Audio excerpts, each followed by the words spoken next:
আজি কলাগুৰু বিষ্ণু ৰাভাৰ মৃত্যু তিথি। আজি আমি এই সমাধি ক্ষেত্ৰত সকলোৱে সমবেত হৈ এই মহান শিল্পীগৰাকীলৈ শ্ৰদ্ধাঞ্জলি জ্ঞাপন কৰিছোঁ। লগতে আমি প্ৰত্যেকটো বিধানসভা সমষ্টিতে ৰাজ্য চৰকাৰ তথা জিলা প্ৰশাসনৰ ফালৰ পৰা কলাগুৰুৰ গীত মাত পৰিৱেশনৰ কাৰণে একোখনকৈ বাহন সজাই পৰাই তোলা হৈছে। বিভিন্ন শিক্ষানুষ্ঠানতো বিভিন্ন প্ৰতিযোগিতাৰ আয়োজন কৰা হৈছে আৰু লগতে আবেলিলৈও এক অনুষ্ঠান আমি জিলা আয়ুক্তৰ কাৰ্যালয়তে আয়োজন কৰিছোঁ। গতিকে এই ধৰণে আমি এই মহান শিল্পীগৰাকীলৈ আমাৰ শ্ৰদ্ধাঞ্জলি জ্ঞাপন কৰিছোঁ। হয়, আজি কলাগুৰু বিষ্ণুপ্ৰসাদ ৰাভাৰ মৃত্যু তিথি। প্ৰতি বছৰৰ দৰে সমগ্ৰ অসমৰ লগতে তেজপুৰৰ বিষ্ণুপ্ৰসাদ ৰাভাদেৱৰ সমাধিস্থল এই সমাধি ক্ষেত্ৰত ৰাইজে শ্ৰদ্ধাঞ্জলি অনুষ্ঠান আয়োজন কৰে আৰু এই বছৰো এই শ্ৰদ্ধাঞ্জলি অনুষ্ঠান ইতিমধ্যে আৰম্ভ হৈছে। শোণিতপুৰ জিলা আয়ুক্ত মহোদয়কে ধৰি বিভিন্ন অনুষ্ঠান প্ৰতিষ্ঠানে এই অনুষ্ঠানত যোগদান কৰিছে আৰু ইয়াত গীত মাত চলিব। বহুত ল'ৰা ছোৱালী আহিছে, তেওঁলোকে গানো গাব বিষ্ণুপ্ৰসাদ ৰাভাদেৱৰ আৰু বিষ্ণুপ্ৰসাদ ৰাভাদেৱৰ গীতৰ ওপৰত নৃত্য পৰিৱেশন কৰিব। ই আমাৰ কাৰণে অতি ভাল কথা। আৰু এটা কথা আপোনাক কৈছোঁ, মাননীয় মুখ্যমন্ত্ৰী ডক্টৰ হিমন্ত বিশ্ব শৰ্মাই যোৱা 9 তাৰিখে বিধানসভাৰ মজিয়াত ঘোষণা কৰিছিল যে ডিব্ৰুগড়ৰ যিটো বিমানবন্দৰ, সেই বিমানবন্দৰৰ ভাৰতৰত্ন ডক্টৰ ভূপেন হাজৰিকাৰ নামত অৰ্পণ কৰিব। আৰু তাতেই ঘোষণা কৰিছিল যে আগন্তুক দিনত তেজপুৰৰ বিমানবন্দৰ জ্যোতিপ্ৰসাদ আগৰৱালা আৰু বিষ্ণুপ্ৰসাদ ৰাভাৰ নামত অৰ্পণ কৰিব। আৰু তেজপুৰৰ যিখন জিলা কেন্দ্ৰীয় কাৰাগাৰ আছে, এই কেন্দ্ৰীয় কাৰাগাৰ এতিয়া বৰ্তমানৰ স্থানৰ পৰা উঠি যোৱাৰ পিছত সেই ঠাইত জ্যোতি বিষ্ণু ফণী শৰ্মা এটি সাংস্কৃতিক প্ৰকল্প হ'ব বুলি ঘোষণা কৰিছে। গতিকে আমি আশা ৰাখিছোঁ আগন্তুক দিনত তেজপুৰত কেইটামান অনুষ্ঠান হ'ব, যি অনুষ্ঠানে এইসকল মানুহক জীয়াই ৰাখিব। লগনো কলি গ'ল তেওঁ যে নহ'ল কোৱা, মনৰ কথাটি মোৰ হিয়াত গুপুতে থোৱা।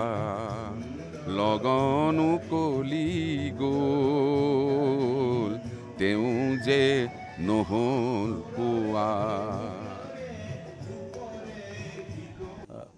আজি কলাগুৰু বিষ্ণু ৰাভাৰ মৃত্যু তিথি। আজি আমি এই সমাধি ক্ষেত্ৰত সকলোৱে সমবেত হৈ এই মহান শিল্পীগৰাকীলৈ শ্ৰদ্ধাঞ্জলি জ্ঞাপন কৰিছোঁ। লগতে আমি প্ৰত্যেকটো বিধানসভা সমষ্টিতে ৰাজ্য চৰকাৰ তথা জিলা প্ৰশাসনৰ ফালৰ পৰা কলাগুৰুৰ গীত মাত পৰিৱেশনৰ কাৰণে একোখনকৈ বাহন সজাই পৰাই তোলা হৈছে। বিভিন্ন শিক্ষানুষ্ঠানতো বিভিন্ন প্ৰতিযোগিতাৰ আয়োজন কৰা হৈছে আৰু লগতে আবেলিলৈও এক অনুষ্ঠান আমি জিলা আয়ুক্তৰ কাৰ্যালয়তে আয়োজন কৰিছোঁ। গতিকে এই ধৰণে আমি এই মহান শিল্পীগৰাকীলৈ আমাৰ শ্ৰদ্ধাঞ্জলি জ্ঞাপন কৰিছোঁ। হয়, আজি কলাগুৰু বিষ্ণুপ্ৰসাদ ৰাভাৰ মৃত্যু তিথি। প্ৰতি বছৰৰ দৰে সমগ্ৰ অসমৰ লগতে তেজপুৰৰ বিষ্ণুপ্ৰসাদ ৰাভাদেৱৰ সমাধিস্থল এই সমাধি ক্ষেত্ৰত ৰাইজে শ্ৰদ্ধাঞ্জলি অনুষ্ঠান আয়োজন কৰে আৰু এই বছৰো এই শ্ৰদ্ধাঞ্জলি অনুষ্ঠান ইতিমধ্যে আৰম্ভ হৈছে। শোণিতপুৰ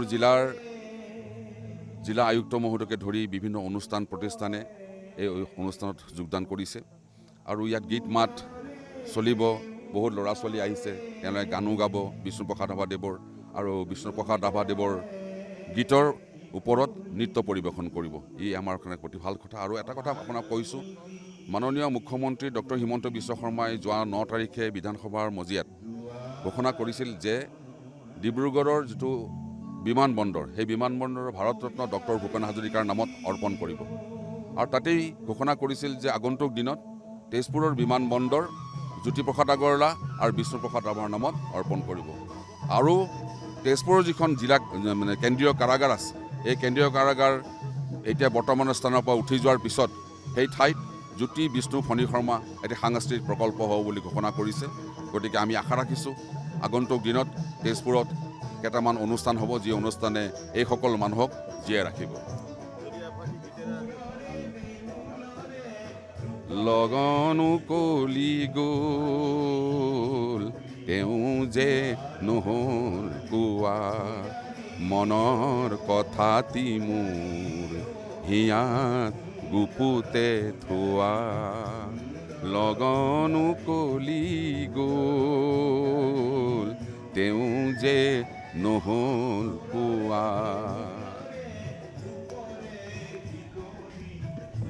যিকোনো খবৰৰ বাবে যোগাযোগ কৰক 7099017330 লগতে 7099017110 নম্বৰত